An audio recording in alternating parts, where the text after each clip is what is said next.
संग संग झूम लो आया है राजा जो गोरे लोग राजा के संग संग झूम लो शेरों का హలో చెప్పురా నా అర్జెంట్ పైసలు కావాలన్నా ఇంటికి రారా 5 minutes later. నా మా దోషానికి యాక్సిడెంట్ అన్నా ఒక 500 అన్న జల్దీ నా 500 అన్న జల్దీ నేను పోవాలన్నా నా 500 అన్న జల్దీ నువ్వు ఫోన్ చేస్తాను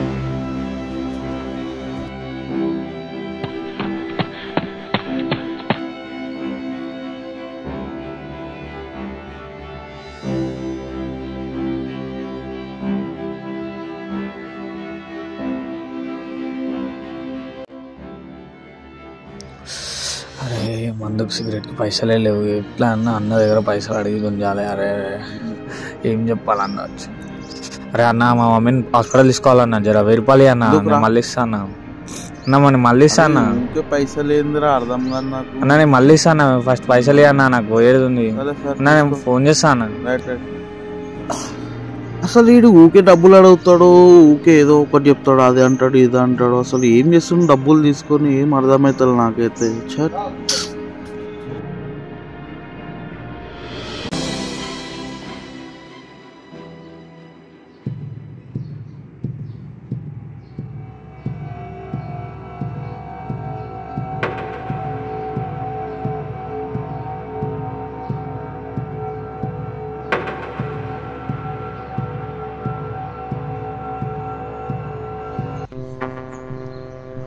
నా ఒక 100 రూపాయలు ఏంటి అన్న మళ్ళీ అరే ఊకే డబ్బులు అడుగుతావేమ్రా ఏడికైనా వస్తాయిరా పొద్దుగాల తీసుకున్నావు కదరా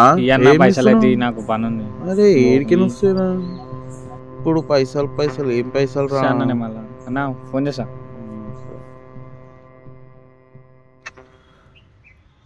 అరే అసలు వీడు ఊకే పైసలు అడుగుతుండు ఏంది అసలు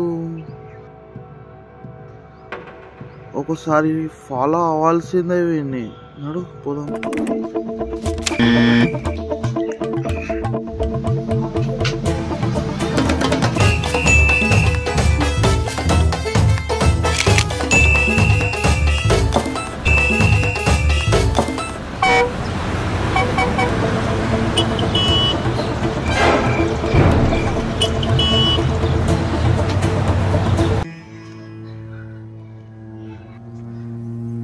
హలో ఏమైందిరా ఇంకా రాలేవు బిల్లింపైకి అంతా మాల్ గీళ్ళు అంతా సెట్ చేసినాను ఇంకా లేవు అరే నీకు పైసలు ఎడికైనా వస్తున్నాయిరా ఏ ఒక అన్న ఆడున్నారా బేయానికి నేను ఎంత చెప్తే అంత పైసలు అయితే ఇస్తారు నేను చూసుకుంటా ఆయనకి మా నాయనకి యాక్సిడెంట్ అయింది మా అమ్మకి యాక్సిడెంట్ అయింది మా నాన్నకి యాక్సిడెంట్ అయింది ఆయన తప్పితే ఇస్తాడు పైసలు నువ్వు ఏం టెన్షన్ తీసుకోక మీదికిరా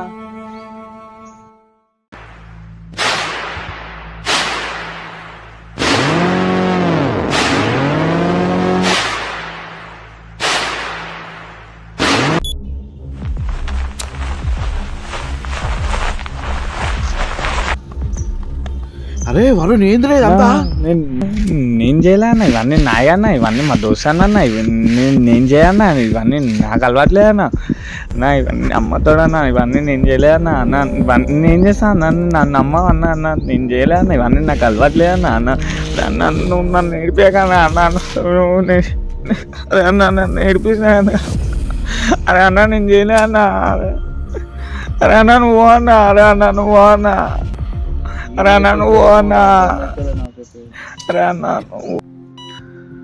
అరే ఇప్పుడేం కాలేదురా కానీ ఒక్క మాట చెప్తున్నా నువ్వు నన్ను డబ్బులు అడిగినందుకు నాకేం బాధగా లేదురా కానీ ఒక్కరోజు నువ్వు ఇలా చేస్తున్నావని నీ హెల్త్ ఖరాబ్ అయితే కనుక మీ ఇంట్లో వాళ్ళు ఎంతమంది దగ్గర డబ్బులు అడగాలో అదొక్కటి తెలుసుకోరా వరుణ్ నేను చెప్పేది ఒకటే మాట అర్థం చేసుకోరా అన్న కరెక్టే అన్న ఇవన్నీ నాకు అలవాటు లేకపోతున్నా అన్న ముందైతే ఇప్పుడు మా దోస్తు అని చూసి నేర్చుకున్నా అన్న ఇప్పుడైతే వదిలేకపోతున్నా అన్న అందరూ మా దోస్తు వాళ్ళంతా కలిసి నేర్పించారు అన్న నువ్వు కాకపోతే ఇంకెవరు అర్థం చేసుకుంటారా అన్న నన్ను అరే నేను అర్థం చేసుకున్నా కాబట్టే నిన్ను ఏం అంటలేనురా ఇది చేసేది నువ్వు తప్పని నీకు చెప్తున్నారా ఇంకోసారి ఇలా చేయకుండా నువ్వు మంచిగా ఉండురా మంచి చదివేటో నువ్వు ఇలా అయితే అంటే నాకే బాధగా అనిపిస్తుందిరా అన్న కరెక్ట్ అన్న, నేను ఇడవలేకపోతున్నా అన్న, అలవాటు అయిపోయిందన్న. టైం అయితే ఎప్పుడో సిగరెట్ ఆలోచన వస్తుందన్న, అసలు వదిలేకపోతున్నా అన్న. అదేరా ఇప్పటి నుంచి నాకు అర్థమైంది, నువ్వు ఎప్పుడు ఎలా ఉండాలో నేను నిన్ను చూస్తారా, మంచిగా ఎట్లా తీసుకెళ్లాలో, నేను ఎలా దారిలో తీసుకెళ్లాలో నాకు అర్థమైంది. ఈ షార్ట్ ఫిలిం చేయడానికి కారణం ఏమిటి అంటే ఇప్పుడున్న యూత్ పోరలందరూ ఇలానే ఉన్నారు. సో నేను చెప్పేది ఏంటి అంటే మీరు ఖరాబ్ కాకండి, వేరే వాళ్ళని ఖరాబ్ చేయకండి. డబ్బులు ఉంటే మంచి హెల్దీ ఫుడ్ తినండి, అంతేకాని ఈ స్మోకింగ్ డ్రింకింగ్ చేయకండి. రైట్, మళ్ళీ ఉంటా. ఈ ఫిలిం చేయడానికి కారణం దిస్ జనరేషన్ ఓన్లీ.